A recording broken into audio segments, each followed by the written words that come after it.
This is Relationscapes, the podcast where we explore the best media about what it means to be human, taking the lay of the land on modern relationships. I'm journalist Blair Hodges in Salt Lake City, and in this episode, our guide is philosopher Kate Manne. I felt so angry in that moment. He had watched a healthy fat person shrink themselves in a way that, had he asked just a few questions, he would have seen that I was doing something tremendously unhealthy and disordered and problematic. But there was none of that care, that concern, that oversight. And I just thought, you know what, screw this. Like, this is not how I want to live my life. It's not the example I want to set for my young daughter. This is not okay. I need to sort my head out regarding my body. And that was really a catalyst for the book.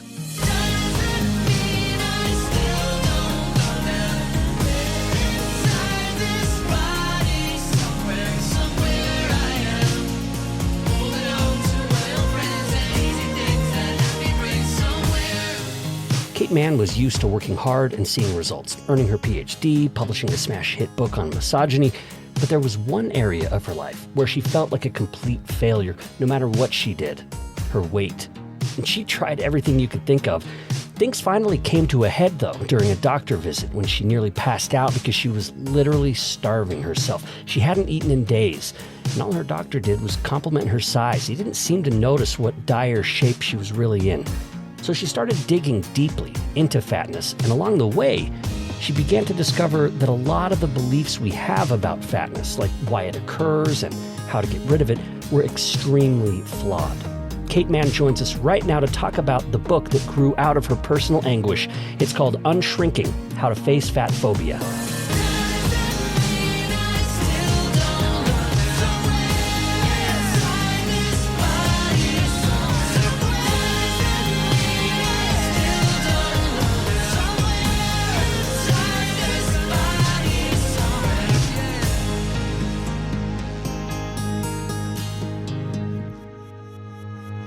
Kate Manne, welcome to Relationscapes. Thanks for having me, Blair. Sure, I'm really excited you're here. I know that when one of your previous books came out, you had a hard time doing publicity for it, especially on TV, because you worried that people would be critical of your weight, which is horrible. So the publicity thing hasn't been so easy for you. Yeah, I mean, to be fair, I think the audio medium has always been my friend, but certainly I really found myself shrinking from the limelight after my first book came out. And it was an unexpectedly nice position to be in for an academic. I am now much more a public-facing philosopher, is what I'm often called. But at that time, I was someone who was really working within the standard confines of academia, but did want to reach a wider audience if I possibly could with my first book, which was about misogyny. And I just had the good luck of it coming out a week that people happened to be interested in misogyny for once, it was the week the Me Too movement was publicized by celebrities like Alyssa Milano after having been led by Tarana Burke, of course, for over a decade. Mm-hmm. And so everyone was talking about misogyny, and my book became much bigger than I had any right to expect. And I found myself invited to appear in all sorts of in-person and on-camera interviews where I was really worried about doing any of that because I was at the time much fatter than I am now. I now identify as a small fat person using the parlance of fat activism. I was then, I would say, somewhere between a mid and large fat person. And the idea that my body, my fat body, would be seen as just a really obvious point of vulnerability and that it would be used to take me down, to question my authority, and to jeer at me meant that I was very reluctant to take advantage of what were really big opportunities to put my message out there and put myself out there. And it's ironic because, the book was about misogyny, and oftentimes fat phobia that's internalized, like you described, can also be connected to gender and how people assume different bodies should look according to gender. Like, I guess there's more social pressures often on women. Yeah, and in a way, I think that is why I became so invested in the subject matter. I'm someone who was really influenced by fat activism in my own private thought. I've been influenced in this political issue by fat activists for a long time. However, it didn't really affect the way I conducted myself for, I would say, at least 15 years after that initial influence. So I had cut my teeth on authors like Kate Harding and Leslie Kinzel and Marion Kirby, all these classics in the movement in the early 2000s when I was encountering the what is known as the fatosphere. So fat bloggers, fat fashion influencers, people who were thinking about body positivity well before it was a hashtag, well before there really were hashtags in any meaningful sense. Yeah. And yet, for my own part, I really came to think about these issues like fresh when I thought about misogyny as fundamentally intersecting with fat phobia. Because my first two books, as I mentioned, my first book, but also my second book entitled, they were about misogyny. And I felt like I had really not addressed misogyny in anything like a full way, even notwithstanding the fact that, look, you can never cover everything. There was this aspect of my own experience, the way that misogyny weaponizes fat phobia, that I had just not touched because it was too personal. It was too raw. But I wanted to circle back to that for exactly that reason because, yeah, misogyny both crucially utilizes and I think requires fat phobia. And this got to the point for you where your physical health became an issue. One of the most stunning moments for me in the book was a memory that you're relating, because you get quite personal in the book. And this is when you're in a doctor's office and you're almost passing out. Take us to that moment. It seemed pretty extreme. Yeah, I mean, I am one of these people who our bodily experience is often doubted because I was a fat person who was very healthy.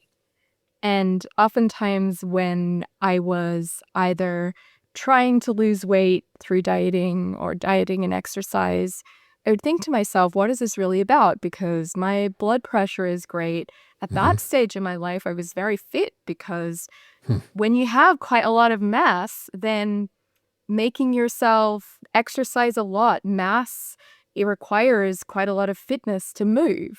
Mass also moves mass. So I was, again, one of these kind of active, healthy fat people who felt a pressure to shrink myself largely for aesthetic and kind of inchoate reasons that were no less intense for being not very well articulated. And I got to the point where I couldn't continue to lose weight or really lose weight whatsoever through dieting in a so-called healthy way. I got to the point where I'd been on so many diets that my metabolism had kind of slowed to a crawl. So I got to a point where I'd been on various diets and low-carb eating plans and all of this for nearly a year, and nothing Like you're thinking about was food constantly, ironically. thinking about through food this. constantly. And I just thought, you know what? I'm so sick of this. I'm just going to stop eating. It just seems easier. It just seems easier to just not have any food and just let my body survive off its own fat for a while and see how that goes. And it didn't go great. It really was terrible for my health. And I think still affects me to this day health-wise. But yeah, I lost a lot of weight through just starving myself, and it culminated in going to the doctors for routine medical care, and I hadn't eaten for 7 days. I mean, really, I hadn't consumed anything caloric of any kind, not soup, not broth, not juice, not anything. And I just felt like the world started to go fuzzy, black, brown at the edges, and I knew I was going to pass out. Wow. And I said this to my doctor, who had congratulated me on my pretty massive weight loss at that point. And he just said, oh, okay, well, look, we were nearly done here anyway. And he gives me a kind of little wave and leaves the room, leaving me to my own devices. And I managed to come to, but I felt so angry in that moment. He Yeah. had watched a healthy fat person shrink themselves in a way that, had he asked just a few questions and had I answered honestly, he would have seen that I was doing something tremendously unhealthy and disordered and problematic. But there was none of that care, that concern, that oversight. And I just thought, you know what, screw this. Like, this is not how I want to live my life. It's not the example I want to set for my young daughter. This is not okay. I need to sort my head out regarding my body. And that was really a catalyst for the book. Yeah, so it seems like such a thing for an academic to do is just dive in to the research on it, right? Yeah. And that's what you did. And when you're going to write a book about fat phobia, coming to it as a philosopher, one thing I know philosophers love to do is define stuff. So let's start there now with what your definition of fat phobia is, what you arrived on for this book. Yeah, so great question. I define it as the unjust downranking of people in larger bodies. And like most people in the fat activist space, I also use the word fat bodies in a purely neutral way as a neutral Hmm. description of larger bodies. And it's meant to be a way of reclaiming that word and not regarding it as shameful to be in a larger body. But some people might prefer to say larger or bigger bodies, and that's also fine if you're not comfortable with the term fat. And what I do with that definition is I then look at what I call 4 strands of fat phobia, where I say that this downranking of fatter bodies comprises our aesthetic, sexual value, our moral value, our intellectual value, and also our health status. So I think unpicking those strands is also this classic move of an analytic philosopher to Yeah. take what's often tangled together and try to separate out those elements and look at the thinking that informs all of those strands of fat phobia. And the book is especially helpful because you directly confront some myths. The idea that fat phobia is individual. You're saying, no, it's actually structural. This happens not on just an individual level, but the way society is set up and the messages we receive collectively, and that there are structural things that need to be addressed. That's one myth. Another one is that a lot of people who are fat phobic don't feel that it's intrinsically wrong or aren't doubtful about it, maybe in the same way that, say, sometimes racism might be today. For example, if you called someone a racist, they might say, no, I'm not, because that's a terrible thing and I'm not a terrible person. If you called someone fat phobic, they might be like, that's not a thing. Like, what are you talking about? Like, being fat's wrong. So they actually might feel like morally good, right? And then the other one is that it's seen as less important than Mm-hmm. other prejudices, sexism, misogyny, queerphobia, ableism. And you're striving here to point out that it can intersect with all of those things. So it's not a contest of oppression. It's just another way that society can pick people apart. And when it combines with some of those other isms, it really takes on an outsized role in people's lives. Yeah, that's a really nice unpacking of those moves. So, the definition of fat phobia is meant to do something that is a feature of a lot of my work, which is thinking about oppression from the point of view of the target or victim rather than the point of view of the perpetrator. Hmm. Not because perpetrators aren't interesting and important to think about, but partly because there sometimes aren't individual perpetrators for the very reasons you gave. Sometimes this is about going into a doctor's office and maybe everyone, hopefully, this might be actually quite rare, but just imagine, let's say everyone is actually well disposed and has a good attitude towards you despite being a larger person. However, Hmm. there isn't an examination table suitable for your body. The Hmm. scales don't hold you adequately. The Waiting room needle chairs. used for your arm, exactly. Even the waiting room chairs are inadequate. This has actually been changing a little bit in recent Hmm. years, at least in some areas of the country, I'm happy to say. But the very structures of material accommodations that are there or not is a fat phobic environment that you're going into, and it's hostile to navigate even if people are perfectly nice.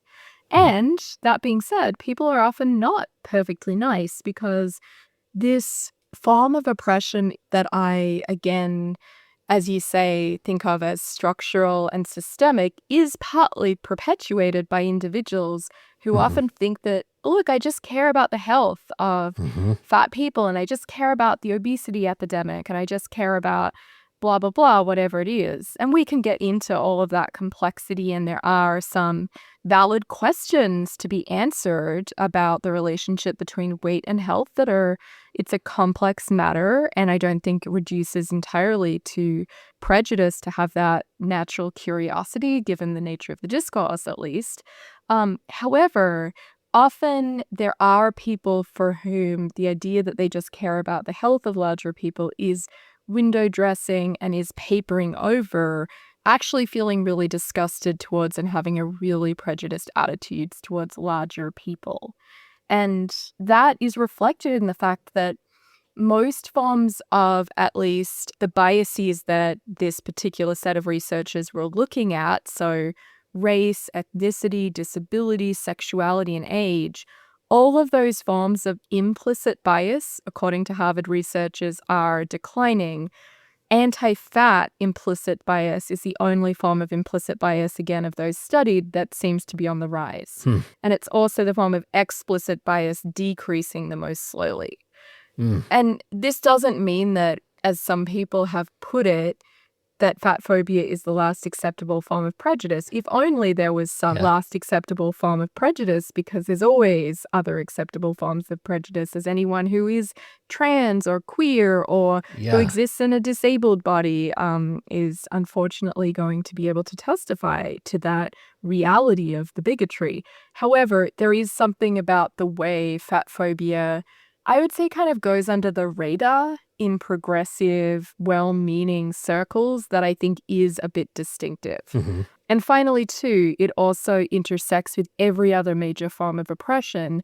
So it isn't the oppression Olympics, it's actually a compounding of racism and fat phobia work together to really oppress Black folks in larger bodies in ways that are more than the sum of their parts. So we kind of need to address fat phobia in order to address, I think, any other major form of prejudice, including transphobia, including misogyny, racism, classism, and more. Okay, that sets us up perfectly. And we're going to circle back to a lot of the points that you laid out as an overview. But I also want to point out, I learned a lot from this book just about the discourse about how people are talking about stuff. Because I'm not paying much attention on Instagram or other places to like conversations about fat phobia or like fat justice or anything like this. And so to even find out that there was this taxonomy that you mentioned a little bit earlier was news to me, that there's like small fat, mid fat, large fat, super fat, infinite fat, that there's even these sort of gradations. Is that something that's more common for people in fat communities to know about than folks who aren't in those circles? I think totally, although there's a caveat to this, which is a lot of fat people aren't in fat communities, unfortunately. So one of the interesting things that I think a lot about when it comes to fat phobia is that it's not an issue that is particularly niche in one sense, like about 2/3 or maybe even up to 3/4 of Americans are arguably somewhat fat, depending on how you do the classification. And yet, a lot of fat people who are walking around in larger bodies or are likely to be told by their doctor to lose weight are not willing to identify as fat and be in fat community, because fatness is something that is seen, I think, in the end, falsely as very malleable. So the idea is, well, just lose weight, and the thin person within is like ready to emerge. It's not the real me, is the thought. Like, I could lose this if I tried. yeah. So I think that the idea of being a certain level of fat is actually very important, because I am someone who, I sometimes identify as small fat, but I also think that some people don't even categorize me as fat in my present incarnation. And this is, I've been fat almost all of my adult life. So this is an actual dilemma for me to self-describe accurately. I might even say borderline fat is a potentially useful term to demarcate someone who's considered fat in some contexts, but not in others. I'm like fat in New York City, but not necessarily in upstate New York, for example. That's like liminal fatness. It's Yeah. depends on where you're at. It does a little bit. However, whatever the right way of classifying myself, it's super important that someone who is a small fat person has access to so much more in terms of public spaces and clothing and the ability to travel and get adequate medical care, versus someone who is mid-fat, let alone large fat, let alone super fat, or at the very upper echelons, infini-fat, which is a term coined by Ash Nishchuk, who her podcast and blog, The Fat Lip, I really recommend to folks, but is a very thoughtful analysis of what it is to be a person who is in most ways healthy and happy and just living her life, but in a very fat body that is marginalized on account of that degree of fatness that is often reduced to a kind of trope, a figure of fun, or even for many fat folks, a worst case scenario. And in a way, there's just no comparing my experience, even as a previously mid-fat person, to someone who is really stigmatized as soon as they leave their houses. Yeah. Not just by what people think, but even the built environment too. Exactly. Yeah. Exactly. That's Kate Manne, a philosopher and author of Unshrinking, How to Face Fatphobia. One of my favorite parts of the book is when you dig into the history to show that the standards that we have today and the ideas that we have about body size today aren't static. They're not something built into human nature that we've just carried with us all throughout time. They're historically created. And so in taking us through how today's ideal body standards were created, you really open up the possibilities. It's a nice way to shake us from our position of just thinking that these are value neutral judgments instead of things that humans have created. So give us some examples throughout history of different beliefs about bodies. So, unlike many forms of prejudice, for example, misogyny, which is about as old as agriculture, I take it to be just a feature of patriarchy. So it's patriarchy itself is super old, super entrenched.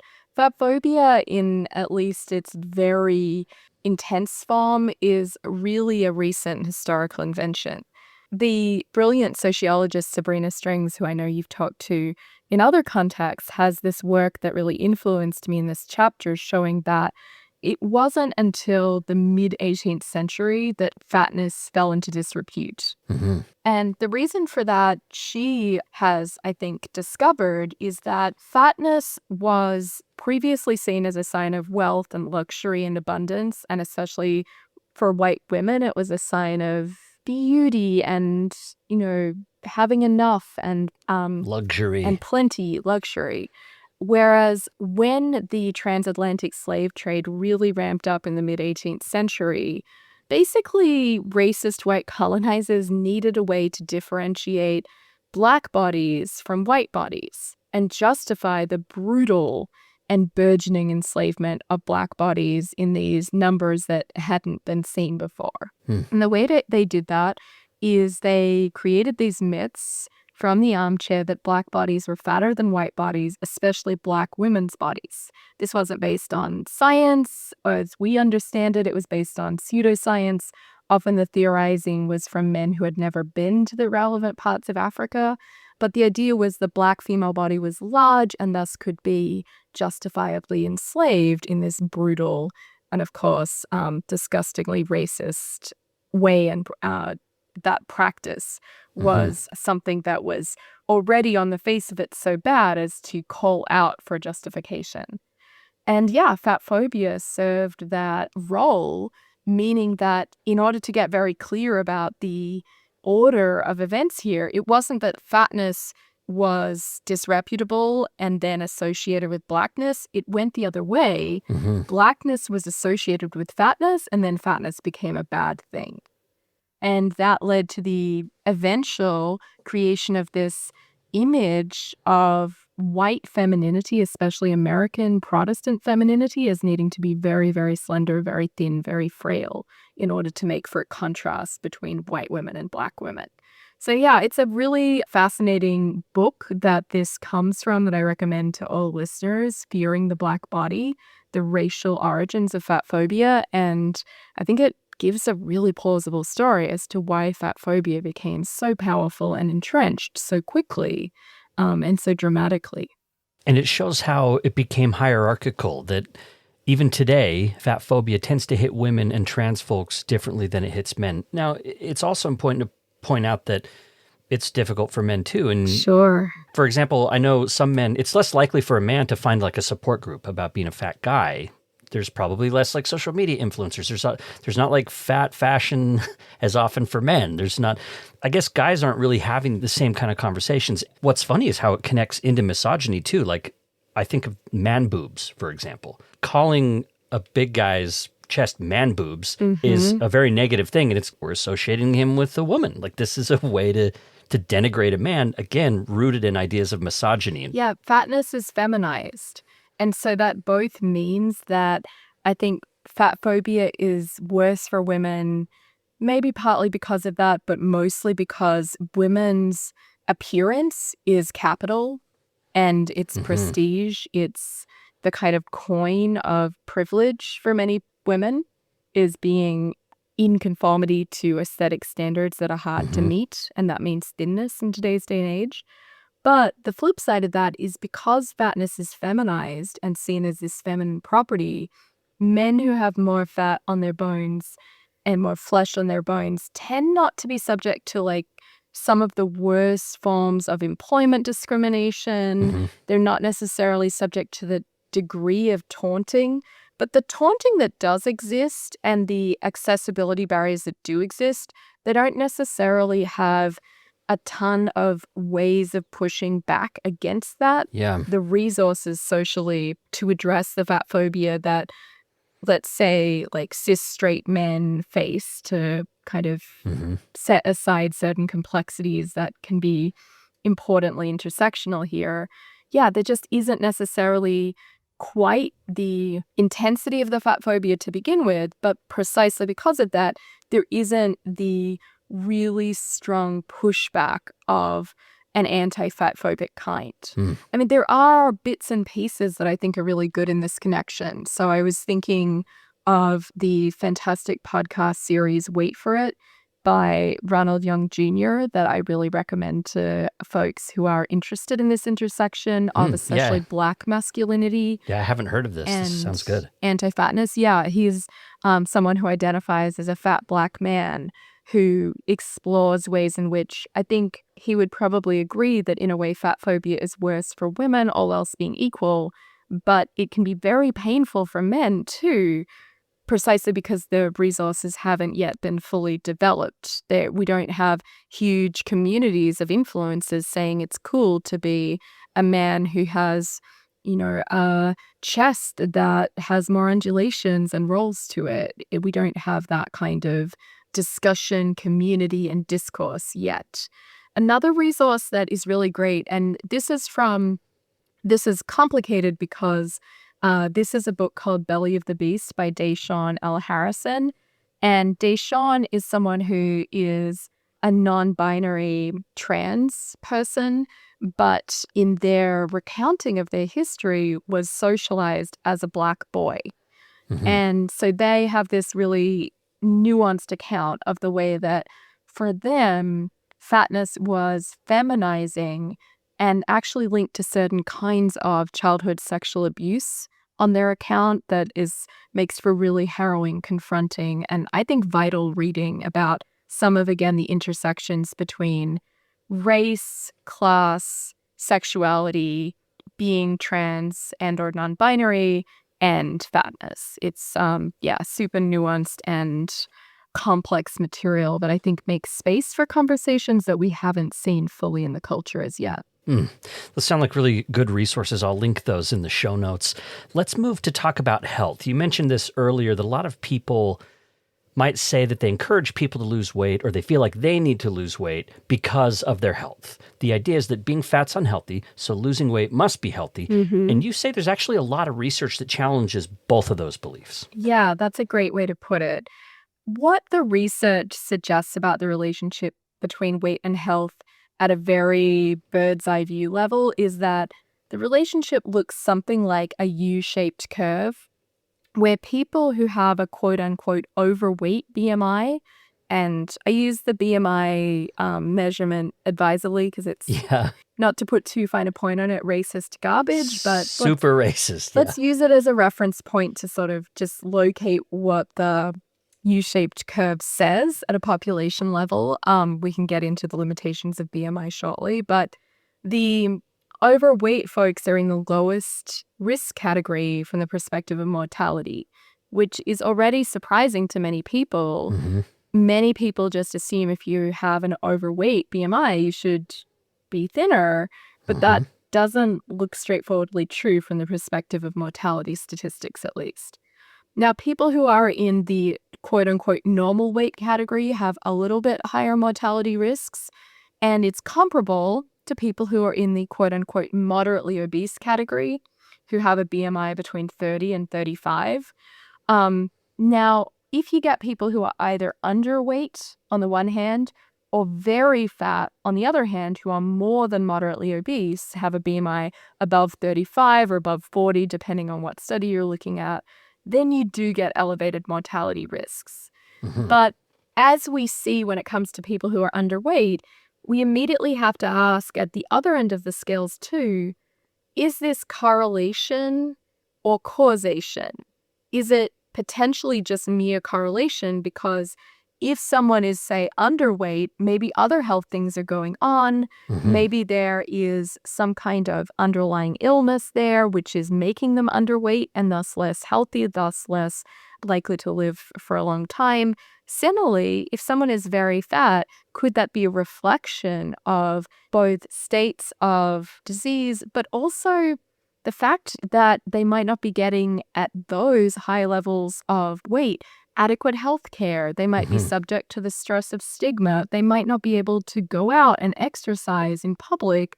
And studies have shown that the weight relationship with health is complicated, but it's pretty clear that exercise is good for our health. Yeah, moving your body. Unfortunately for me, who likes to just sit still all day. But yeah, me too. So inconvenient news for me. But me too.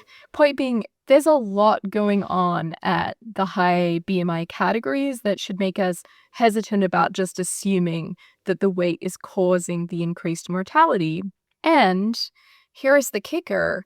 Even if it is, which is possible, it's not clear what to do about that, because most people who lose weight through diet and exercise or pharmaceuticals, or even to some extent weight loss surgery, what happens? They lose weight and then they regain that weight, and usually then some. So this isn't based on 1 or 2 studies or 7 studies. This is based on huge meta-analyses of every longitudinal diet study to date that's over 4 years, ideally 5, shows that people who lose weight tend to end up heavier than they started. Between 1/3 and 2/3 of people who lose weight will end up heavier than they started. I'm in that category. Yeah, I mean, I have been there many times before. Our bodies are just very defensive against fat loss. And instead of calling it weight regain, we should probably call it weight restoration. So, and the other, third thing I should say here is that the process of losing and regaining weight rapidly, especially, which is known as weight cycling, is linked to independently negative health outcomes regardless of starting weight. So if you try to lose weight as a very fat person, it's not exactly clear that the weight was driving mortality risks or morbidity of various kinds. It's not really clear that you can expect to lose weight and keep it off. That's very unusual, actually, if you look at the data on this, it's a pretty rare outcome. And it's not clear that if you lose and regain weight constantly, that won't leave you in a still worse position health-wise. And reading this part was hard for me because I'd still like to lose some weight, in part because I want my clothes to fit like they did before. Like, I like my clothes. I like to camp, and I want to be able to feel like I can move my body and not feel stuff in the way. So I felt, as I've learned more about dieting and how ineffective it really is, I'm kind of discouraged. Did you feel discouraged by that research at all? No, I felt really liberated by it because I've done this so much that it so perfectly reflected my own experience that I have to say I've felt relieved.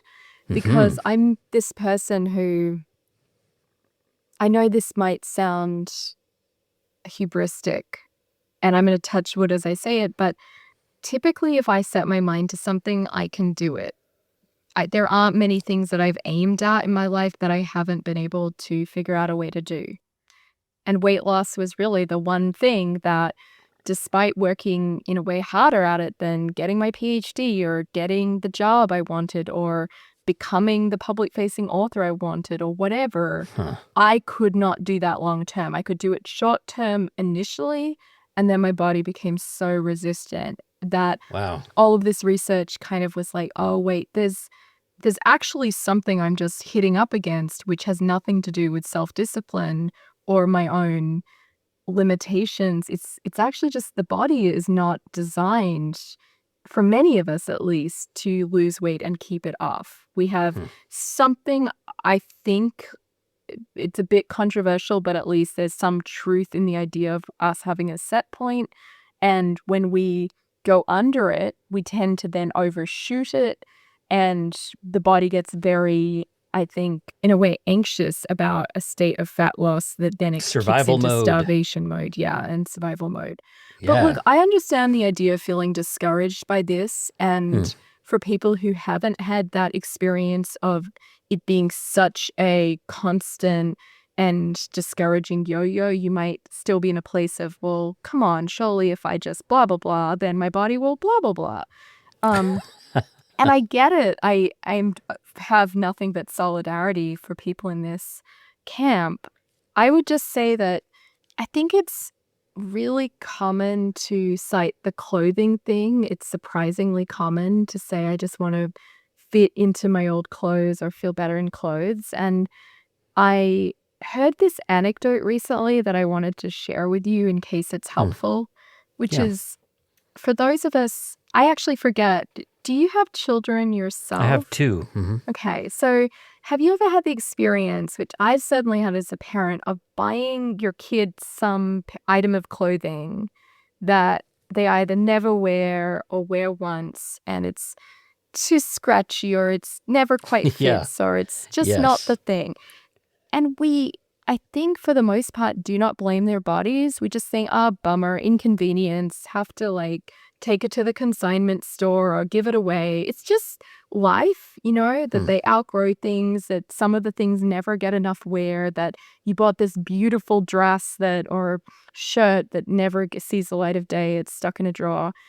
And it was just so striking to me, the difference between that and how a lot of adults feel about their bodies, which is, I ought to fit back into, or I should be able to buy this size, which is a very uncompassionate way of thinking about our bodies. Like, I get the inconvenience of having to think about our wardrobes differently and the expense and the lack of accessibility sometimes, but I do think there's something really wise in the parental mindset that says, look, cost of having a body is it's hard to clothe, and it can be a bummer when you buy the gorgeous Hannah Anderson dress that turns out to be too scratchy for the kiddo to enjoy, and it's unworn and c'est la vie. So that's my unsolicited thought about. No, I appreciate it. I also wanted to say, you mentioned maintenance phase in the book, right? Yeah. So this is the Michael Hobbs podcast. It's a huge inspiration. Yeah. So if people want to hear more about dieting culture, maintenance phase is a great place to start. So we'll throw that out there so that we can move to other issues. Surgeries are really dangerous. You talk about a lot of the adverse health outcomes of surgeries. Did you consider surgeries at any point? Yeah, I did, for sure. I made the phone call, and I mean, because there's just a ton of weight loss surgery mills where I live in upstate New York, or around upstate New York. I live in Ithaca, which is Finger Lakes, so controversial classification. But anyway, there's plenty of weight loss surgery. I'm going to get so many emails now. I know. It's probably the main source of hate mail in my 2025. Ithaca is not upstate New York. I know this is technically true, but it's a gesture at the correct geography. Anyway, yes, I considered it, and I made the phone call, and I left a message, and then I thought about it, and I looked at the side effects, which I knew existed from friends and just my general knowledge of this. If you're in fat activist communities, you will hear about people receiving these surgeries, and you hear about the side effects and the things like not being able to eat and satisfy yourself without often really severe pain, faintness, lightheadedness. The dissatisfaction rate's super high. It's so high. You compare that to something like gender-affirming care that has incredibly high rates of satisfaction and extremely low regret rates, under 1% by whatever study you look at, often well under 1%, compared to weight loss surgery that is often upwards of 20% regret rate, sometimes as high as 40. I've seen as high as 40, It's shocking, and yet it's not shocking when you consider that we need food to live. And so you're basically often, again, this is said with huge love to anyone who is going down this road or considering it, we're talking about potentially amputating up to 80% of the stomach. And you need those nutrients. So one of the most alarming statistics about weight loss surgery, even setting aside the considerable mortality rate, the pain, the nutritional deficiencies, the risks of life-threatening complications like bowel obstruction, but the suicide rate is at least double, probably more like fourfold, maybe even higher for people Mm. who have weight loss surgery versus people who do not in a comparable population of large Mm. people. And that means that these are extremely risky surgeries from a mental health / suicide prevention standpoint, and that really should be understood and Mm. talked about more often. We don't really understand why that is. Maybe it's that some people who have these surgeries don't lose as well. We certainly know not Yeah. everyone loses as much weight as they want. Some people don't lose very much weight, although that's comparatively unusual. And so maybe people feel like they took a last resort and it's not working. Another possibility is it's the nutritional deficiencies that might be linked to severe mental health outcomes, because if you're just not getting certain nutrients, that can have marked psychosocial effects. Mm. Whatever the case, and this is an area where really good research is being done, but we still don't understand the full picture, I really feel worried about people being pushed into weight loss surgeries. And we see this happening in cases like the Bellevue Hospital case, where the New York Times did a huge expose about a year ago of a surgery mill in New York City that is taking poor patients and getting Medicaid reimbursements for doing weight loss surgeries on people who are not always very fat. In Mm. one case, this was someone who was pregnant and had to terminate the pregnancy because her body just wouldn't be able to get adequate nutrients in the aftermath of the surgery. Oh. People who have severe complications because these surgeries appear to be rushed. And yeah, there is just enormous profiteering on the basis of preying on people who are disproportionately poor, Black and brown, and who, yeah, the Medicaid reimbursements are making a tidy profit for this hospital in the city. So just to say, this is said with nothing but support for individuals like me who once considered this, but there's a lot to consider. And the Yeah. thought that stopped me was, actually, my body is a comfortable place to be. Even if I'm not comfortable in it, in the way it's perceived, internally, my experience of my body is actually quite lovely. I was someone Mm. who didn't have particular issues. I didn't have pain. I Yeah. slept You didn't well. have I like felt good. autoimmune No. disorders and all kinds of chronic fatigue. Yeah, you felt pretty good. So I was like, why would I do this to my body? So no surgery for you. You've talked about the downsides to that. We've talked about dieting and how problematic that can be. Supplements and pills are another avenue people try, and you tried a lot of these. You say you Oh, tried yeah. all sorts, and that most of them did pretty much nothing. Others can be really dangerous. There's not really good regulation going on. There's just not any studies that show most of these work, with the big exception being today, Ozempic is the Yeah. thing that everybody's talking about. Does that change your view at all on the part you wrote about drugs? So I was someone who was very, very tempted by appetite suppressants, and it fed heavily into disordered eating, arguably an eating disorder, although I was never diagnosed formally. I think almost passing out of the doctor probably, Yeah, I yeah. probably would have qualified. Indicates. I mean, Yeah. I'm not sure if it was a long enough. Well, who knows? Yeah. Now I say this, it sounds pretty bad, huh?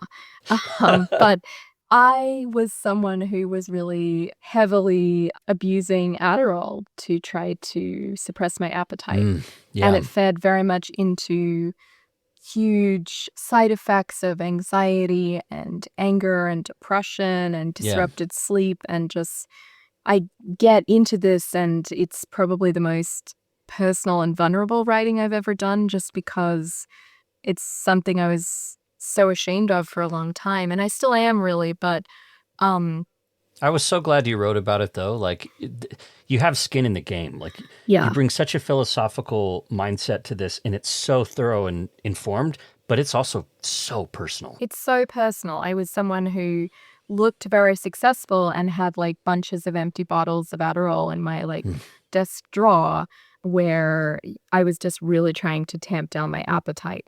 And that was the So do you main think with like motivation. Ozempic that can, I do. I think that one thing that is good about Ozempic is it doesn't have obvious psychiatric yeah, like side Adderall. effects. Yeah. And so that is a good thing. And I do think that there are some people for whom Ozempic may be a form of harm reduction.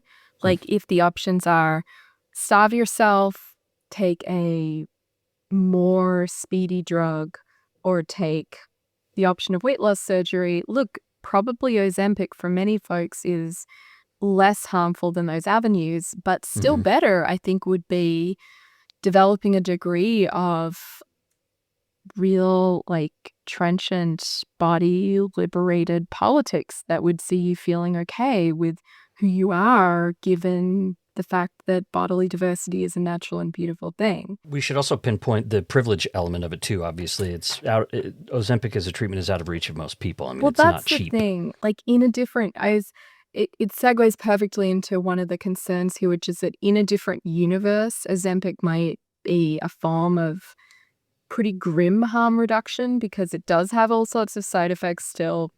And those can be serious for some people in terms of ileus and bowel obstruction and gastroparesis and whatnot.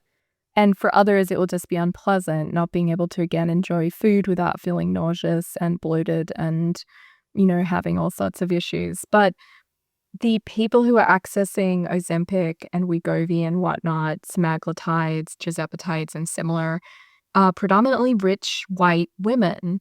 And that points to the ways in which the people who are actually able to pay for increased thinness in the world as it is are not necessarily the people who are a representative sample of fat folks. Or bearing the brunt of fat phobia. Bearing the brunt of fat phobia. Yeah, there's a vast mismatch between who's taking the drug and who is most affected by fat phobia, and possibly, for the people who are very large, by fatness in some cases. So that's part of it, but there's also an aspect of it where we have overestimated the effects of drugs like Ozempic and Wegovy in ways that are irresponsible. So people are treating these drugs, which change the picture a bit, but not hugely, by just not doing the math. These drugs will take about 10% of people's starting weight off on average Hmm. in a very optimistic scenario where we're not discounting certain segments of the population. Hmm. Now, that's for So people. I'm like 180. That would be like 18 pounds, Exactly. basically. It's Like, still okay. going to leave people who are 300 pounds still fat, even very Yeah. fat. Um, and it's a greater loss than you'd expect with diet and exercise, but it's like maybe double, not Uh-huh. orders of magnitude different. Yeah. And it's also something where as soon as you go off the drug, most Hmm. people have a huge ramping up of appetite and their weight tends to rebound. So given that 80% of people do go off the drugs in a year because of the side effects as well as costs, I'm just wanting to question how much is the picture really changing just on the basis of the basic math of it all. Well, let's tie a bow on it right there. We've talked about dieting, surgeries, drugs, and things like that. We're talking with Kate Manne, author of Unshrinking, How to Face Fat Phobia. She's an associate professor of philosophy at Cornell University, where she's been since 2013. And before that, she was a junior fellow at the Harvard Society of Fellows. She did her graduate work in philosophy at MIT. Her previous books include Down Girl, an excellent book on misogyny, and Entitled, which talks about the same thing. All right, Kate, let's talk about the ethics of this. A lot of people believe, as you hinted at this earlier, that being thin is actually a moral imperative. It is morally right to be thinner. You're less intrusive. Maybe you eat less. Maybe you take up less space. Maybe you're less disgusting to people based on aesthetic preferences. You are offering something different. You have a problem with that kind of moral imperative. You introduce the bodily imperative. Tell us about what you are arguing here. Yeah, well, in an earlier chapter in the book, I look at this idea that there's a moral obligation to not be fat. And I argue that there aren't terribly good moral arguments behind this supposed imperative. probably the best version of the argument is that fat people place a burden on the healthcare system. But given the relationship between weight and health is so complex, that's not altogether clear. Moreover, on average, because very fat people skew the data, fat people do die a little earlier on average than thin people. So it turns out there's a version of the smoker's paradox in the offing where it looks like fat people aren't really costing the healthcare system more because we die a little bit sooner, maybe 3 or 4 years sooner on average, again, because of the way the data pans out. And we don't require healthcare post-mortem. So even if we have greater healthcare costs during our lifetimes, that doesn't mean we require more dollars spent on our healthcare. Mm-hmm. It just means that, yeah, the math needs to be done about this. Finally, the final part of the argument that I should also mention is that depicting human beings as just like a burden to an anthropomorphized healthcare system is a tendentious way to think about things. And thinking of people as having bodily needs that are actually valid is what I would much prefer to do, as we manage to do when it comes to thin, presumptively non-disabled, fit people who run all sorts of health risks like scuba diving and mountain climbing and Grand Prix racing. Driving a car. Driving a car without moralism. So we don't moralize about most people if they're in bodies that we approve of, pointing to the fact that this is actually not a great argument or based on rational argumentation. It's based on bigotry. So that is meant to cut through the argument that there's a moral obligation to not be fat, which, by the way, is likely moot from the beginning because of an odd implies can principle. Philosophically, if it's not the case that you can feasibly do something, then it's not the case that you ought to do it. And given the limitations of the technologies and practices we have to make us thin, that means that there's probably not a moral obligation to do the near impossible and make ourselves permanently thin because, newsflash, we don't actually know how to do that for fat folks at this point in human history. Anyway, so that's the argument, like, no moral obligation to not be fat. And then at the end of the book, I try to say, maybe this goes the other way. Maybe there's actually some kind of obligation, arguably a moral obligation, a duty to ourselves almost, to meet our own bodily needs and to respond to things that I long ignored in myself as someone who was eating or not eating in a very disordered way. Maybe it's incumbent on us to respond to the bodily imperative of hunger and meet our needs when they arise. And that way of thinking about things kind of flips the argument on its head and says, hey, maybe you should be looking after yourself precisely by eating when you're hungry and nourishing your body in the ways that it needs. Now, not everyone would call that a moral imperative, but I'm tempted to, as someone who thinks of bodily imperatives as actually kind of core to ethics. Yeah, you compare it to pain. Like it's a moral imperative to alleviate pain and to fight suffering. And you would kind of place hunger in that same category. If we care so much about the hunger of distant, needy others in ethics, which we do at least in theory, if not in practice always, then why are we so unworried about self-imposed hunger that is, if anything, celebrated and lionized by diet culture? Now, I'm not saying that imposed hunger is on the same level as self-imposed hunger. I do think politically and unchosen hunger is the worst. However, hunger that is in some sense chosen and self-inflicted is still really bad. On a practical level, but it can also be on an emotional and psychological level too, as your book describes. And again, in ways that are very real. You describe your own struggles with it and in really personal ways. It's a kind of self-torture. Right. That's exactly what it seemed. Your descriptions made it sound exactly like that. And I remember when I was losing weight, I was pretty miserable. I was irritable.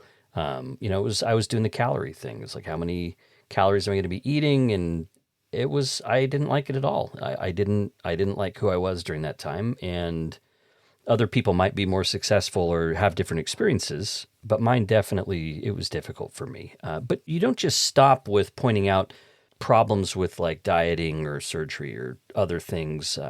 You also want to make a positive case that bodily diversity is actually a good thing. And your positive case actually seemed different from a lot of the things that I've seen on Instagram and like body positivity influencers and even like body neutrality movements. So you kind of have some differences of opinion with some of these folks. And I thought that would be a good place to go here. Like, how do you differ from typical body positivity movement stuff? Yeah, it's a great question. I again want to be clear that I'm supportive of anyone who finds body positivity useful. I don't begrudge anyone that, and I want to say if it works for you, that's terrific. For me, it felt like yet another standard against which I was failing. This idea that Hmm. we should be relentlessly positive, especially about our own bodies. That is just a tough ask for someone who's been embodied as a woman in a fat body in a fat phobic world. I felt like it was redolent in a way of toxic positivity, which is like you must be positive or else, and you're not allowed to feel anything that even smacks of negativity. And then what I was, of course, then thinking about was, is body neutrality a better option? Which is the idea we should be purely neutral about our own bodies. But I find that a very hard state to get into. Yeah, is it Neutrality even is like, possible?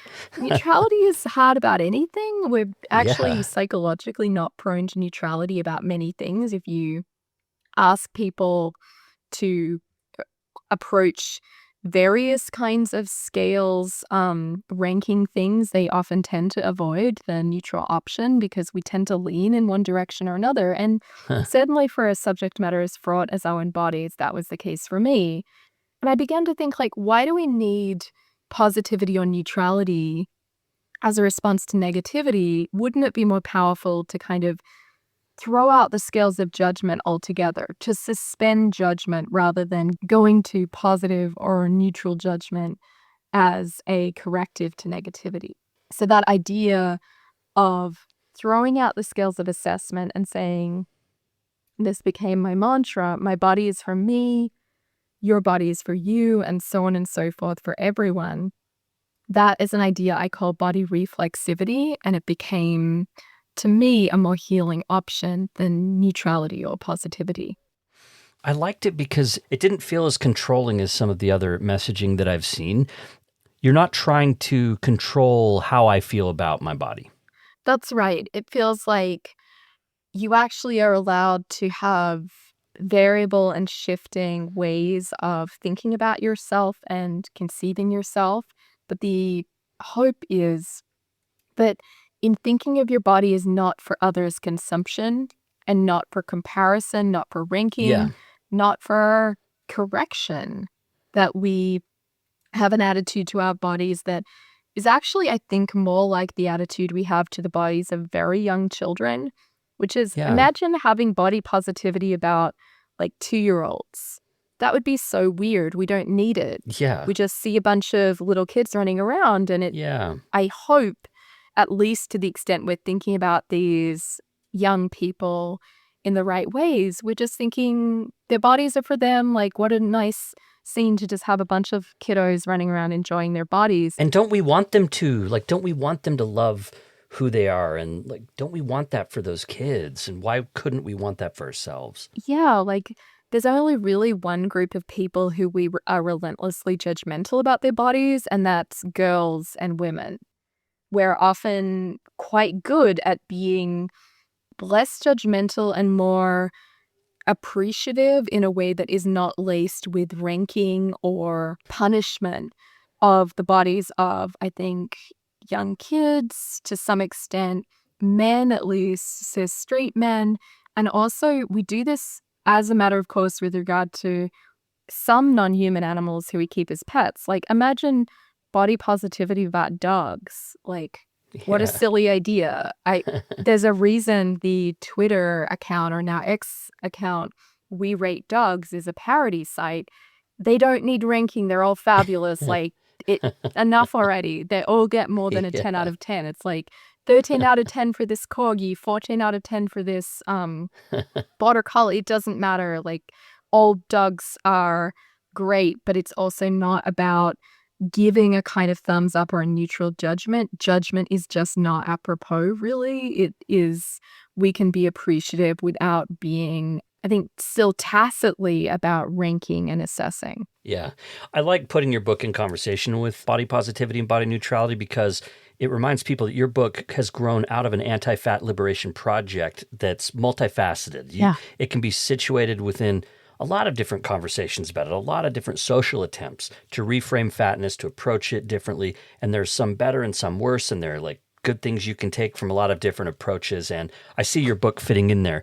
I did have one, I was trying to think, there was something about the body is for me, body reflexivity thing that I was like, okay, something's hanging up for like, I'm getting stuck on this for some reason.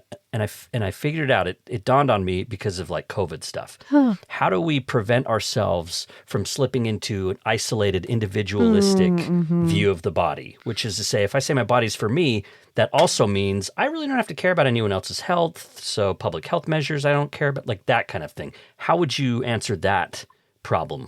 Yeah, totally. I mean, look, to say that my body is for me is really a way of resisting a certain kind of gaze that is what Marilyn Frye calls the arrogant eye in feminist philosophy. The idea that, like, you see a body, you see, like, an animal, and it looks like something to be assessed, something to be inserted into pornography, or that fails to be attracted to you, so it's a problem. Or in the case of a non-human animal, that's meat. Or, it's all for consumption. I'm going to cuddle with that or I'm going to eat that. It could That's be. right. It's, a kind of version of, put it delicately, kiss, marry, kill. Yeah. Um, Okay. That's the arrogant eye. And my body is for me, body reflexivity is a rejection of the arrogant eye, but Okay. it's totally compatible with saying, of course, my body can have effects on others. Okay, I should great. wear a mask because I'm contagious. I should be cautious about going into a crowded restaurant right now because COVID is on the rise. I need to be vaccinated because we are in community with each other as bodies as well as minds. And that, I think, is, crucial. Okay, yeah, that's great. So, I mean, it just shows the shortcomings of slogans, right? Like Yeah. There's a reason why I only have one mantra as a philosopher. And as you've just pointed out, like, even that could easily be misappropriated. I can see it being weaponized against me by my 5-year-old already. You know, how kids will say, my body, my choice about bathing. And you're like, Yeah, no, no vegetables. no, Yeah. it's not. Of Yeah. course, we are not going to dunk you in water against your Yeah. will. But, like, this isn't really something that we can just regard as optional. So it's always a Exactly. delicate dance, but the ways that our bodies don't have to be seen as sort of consumable items, I think, is the way to home in on what's important about the idea, and also what isn't important about the idea, which is, or what is not meant to be in there at all, which is this individualism or this kind of almost libertarian strand that I want no part in. Yeah, me too. Oh, don't get me started on libertarians. Okay. So in the end, you say that beauty standards and beauty culture continue to be a problem. You would prefer a world where a beauty contest mentality could go away. And that doesn't mean that we can't cultivate appreciation and awareness of others, but it does mean that we decrease comparison and superiority ranking hierarchies. I did wonder if there's something maybe like evolutionarily rooted in human psychology or something that just makes us want to rank stuff. And I think, I don't expect you to have like a solution to that, but that's the only other like question mark I have after reading the book is like, is there something deeper down in our brains that just wants to rank stuff? It could even be sex drive, like, and obviously for asexual people, this might not be the thing, but like people looking at bodies and wondering if they want to be with that body or not, or if their body feels drawn to a body. But that's the only other kind of question mark I had. I mean, it's possible, but whenever these kinds of evolutionary explanations come up, A, we won't be able to know.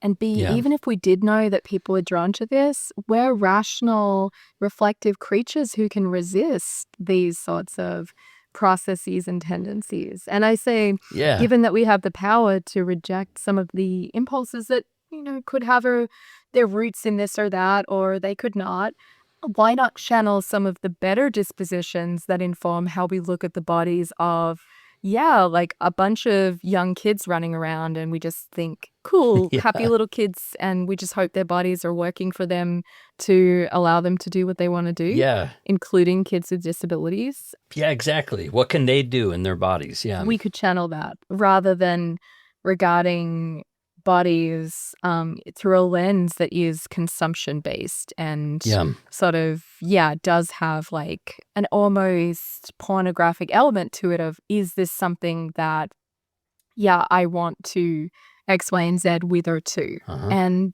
I just think that way of thinking isn't compulsory. Uh-huh. I think this intersects with trans conversations too, by the Absolutely. way. I think a lot of social unsettledness or prejudice against trans folks kind of gets into these exact same conversations. I do want to say, reading the book made me feel discouraged about like losing weight, but it made me feel much more encouraged about just moving my body. Yes. This is clear from the science, and people, again, that listen to Maintenance Phase will catch on to this, that like, it's actually much more important for me to try to like, and however that looks, if it's like, if you're a wheelchair user, to like get out and, go along in your chair, or walking, like it's standing sometimes instead of sitting, like it can be very little things, but movement is much more important for our health.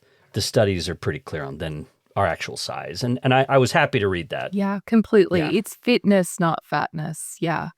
And I think there's just been a good study that came out kind of bearing this out, which is reported as news when in fact it's consistent with a large body of epidemiological data, which, as I say, is kind of inconvenient news for me because I like being still and sedentary. But it's very clear that if you can find a form of movement that works for your body, given its limitations and potential disabilities or impairments or illnesses, and if you can find a form ideally that's joyful for you, then that is a really good way to pursue health, completely regardless of how that affects your weight. And it very well might not. Exercise does not tend to affect people's weight, again, in terms of population averages, because we tend to get hungrier when we exercise and make up that caloric deficit. But, and a life of joyful movement and intuitive eating is, I think, a good takeaway in the practical column from this book, even though, of course, most of it is leveled as a more abstract philosophical intervention. But that's how I would like people to think about the practical upshot. Yeah, but we really do, I think, have to address the underlying stories. Your book matters. Yeah, it's not this practical how-to guide. We need those. Those are terrific. But we also need to think about why we're thinking things and what we're thinking things. And the book does a great job of that. It's called Unshrinking: How to Face Fatphobia by Kate Manne. And Kate, we always like to close with a segment called Regrets, Challenges, and Surprises. And this is an opportunity for you to speak to anything you would change about the book now that it's out. Like, golly, maybe you didn't extend a discussion enough, or you thought of a new point or something. You can speak to that, or you can talk about challenges. What was the hardest part about doing this book? Or something that surprised you in researching it, something new you learned and thought, wow, this actually kind of changes the game a little bit. You can speak to any of those. Yeah, I wish I had talked more about the relationship between fatness and poverty, because it felt too in the weeds at the time. But I've realized since then that it would be helpful for a lot of liberals and progressives to understand that there's not this tight relationship between fatness and poverty in the United States, as is often assumed. So there's only one group of people who reliably gets fatter when they get poorer, and that is white women. There is no relationship between fatness and poverty for Black women, and there's very little relationship for Latinx women or Latinas. For men, there's a relationship, but it's surprising. The middle bracket of American men, income-wise, are the fattest, with the poorest third of men and the richest third of men being the thinnest. So that's worth knowing. That's so funny. I mean, there was just a New York Times, like the Daily podcast today, was talking about processed foods, and I think income inequality came up during that too. And so if only we knew that's is really a complex picture demographically. That's the biggest thing. People need to know this stuff is complex. The book does a great job simplifying it and giving us a great overview of so many different issues. I learned so much from this book, Kate, and thanks so much for taking time to talk to us. Your book's terrific. Highly recommend it. Thank you so much, Blair. It's been a real pleasure. Thank you for just a great conversation. Thanks for listening to another episode of Relationscapes. What a thrill to talk to Kate Manne. She's someone I've looked up to and learned from for a long time now. And again, I just strongly recommend her books, Down Girl, Entitled, and Unshrinking. She also has a really good Substack. It's called More to Hate instead of More to Love. I also hope you'll take a moment, if you're enjoying the podcast, to rate and review it. You can do that in Apple Podcasts. I got some reviews last month. It's really good to see these come in. Here's one from Micah 80 Ann. They said, "This is such a great podcast. I wish more people knew about it. Blair's a thoughtful and generous interviewer and selects such interesting authors and topics. This podcast is in my must-listen rotation." Micah 80 Ann, thanks for that review. That means a lot. And I would love to hear from more people reviewing the show. You can also rate it in Spotify. It's just a rating system there. They don't do reviews, so you can give me some stars in Spotify. I would really appreciate that. Mates of State provides our theme song. Relationscapes is part of the Dialogue Podcast Network. I'm your host, Blair Hodges, a journalist in Salt Lake City, and I'll see you next time.